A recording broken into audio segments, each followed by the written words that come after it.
Onward and upward! It's been 11 years since the last proper side-scrolling Mario game. I mean, why so long? Well, after Eurogamer recently spoke with Nintendo veteran exec Takashi Tezuka, who worked on dozens of projects since 2012's new Super Mario Bros. U, including Nintendo's own attempt at letting players create their own side-scrolling levels in 2015's Super Mario Maker, it sounds like it's partly due to Nintendo wanting to keep its focus on its search for truly fresh ideas. Especially after so many 2D Mario games, including several that deliberately labeled themselves as updates to the now familiar formula in New Super Mario. After those, and after letting players go wild with Mario's classic level design sandbox, the company is again asking, what next? And it sounds like something truly new is Nintendo's answer.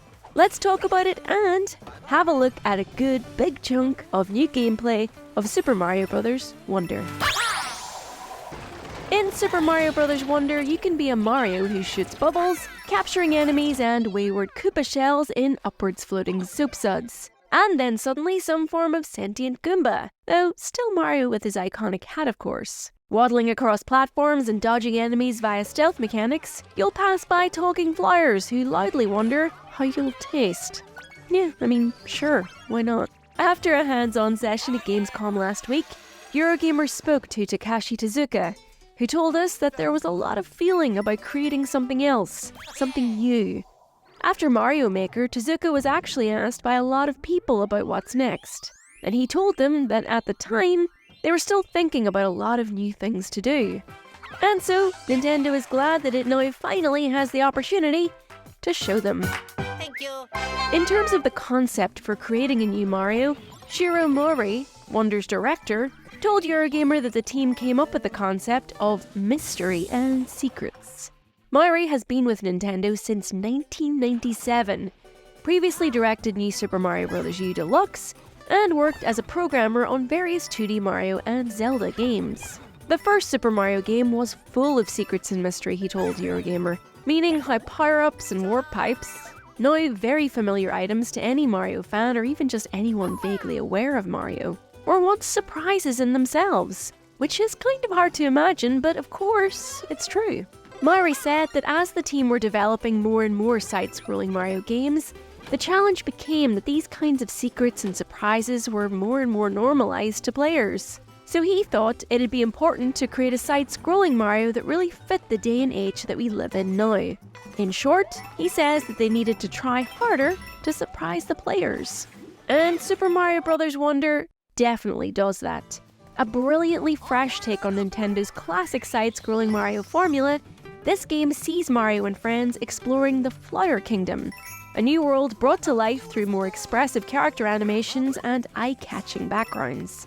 The star of the show is, as we've already seen, Elephant Mario, a hulking version of our hero who can stomp around and hold water in his trunk, and shoot it at enemies to stun them. Of course, this is also a multiplayer Mario game. So where there's an Elephant Mario, there's also an Elephant Luigi, Peach, Daisy, and Toads. Options to play as Yoshi and Nabbit also exist, though without power-ups.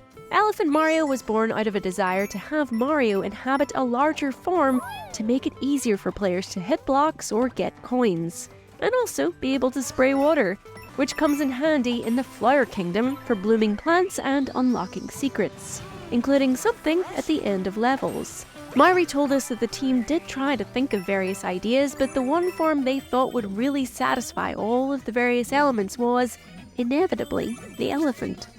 But look, there is far more to Wonder than Elephant Mario. For example, the Wonder element to courses, triggered by uncovering a Wonder Seed, which brings about a sudden trippy change to gameplay. They can turn parts of a level into a frantic dash against a ticking clock, or see superstars rain down from the sky, or inflate Mario like Violet Beauregard, or turn him into a Goomba, or call upon a stampeding herd of bulls that you can ride atop as you storm over a course's traditional end flagpole and on into the distance. Or you can choose not to activate a level's Wonder Seed at all. It's up to you. Mori and his team began work on Super Mario Bros. Wonder by thinking about an evolution of the traditional Mario idea where you are taken somewhere else in a level, such as via a warp pipe or a vine. As we kinda touched on already, these embodied the mysteries and secrets Nintendo wanted to bring back to Mario to make the series formula feel fresh.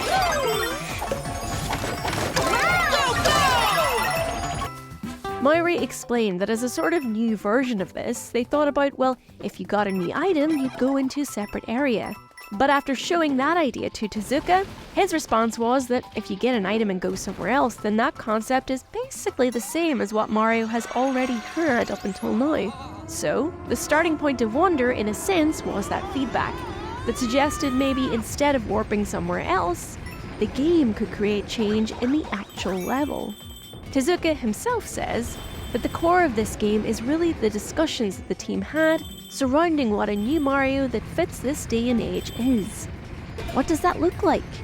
In Wonder, it's new features designed to give players more freedom to explore and tackle the game how they choose, such as a level's difficulty rating, which is visible from the world map. If you think a level is a bit too difficult, you can leave it for later and move on to a different course. And this is aided by the world map, now being freely explorable, with the ability to roam around and uncover later levels or bonus-style stages to tackle instead.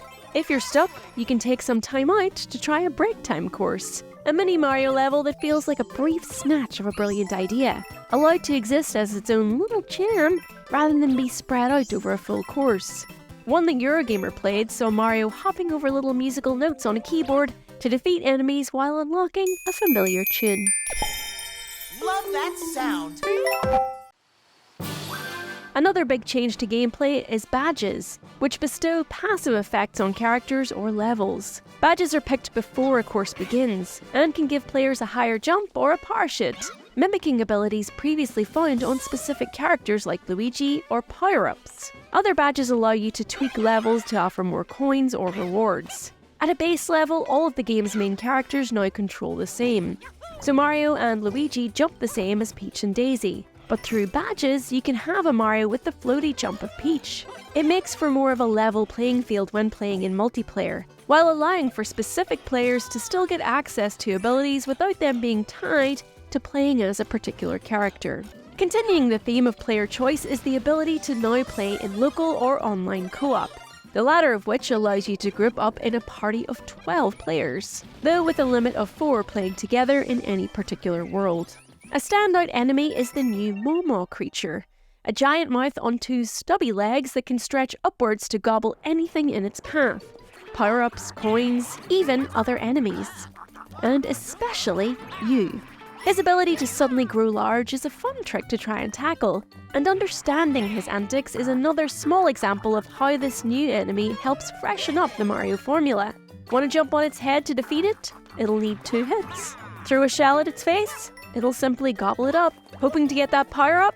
Well, you better reach it first. Momos also form part of the stealth combat gameplay mentioned previously, found when activating a Wonder Seed and playing as a Goomba version of your character. As a Goomba, you have a hilariously puny jump, although also the ability to stand on spikes without damage. And you must scuttle about levels without being seen by the hungry Momo enemies.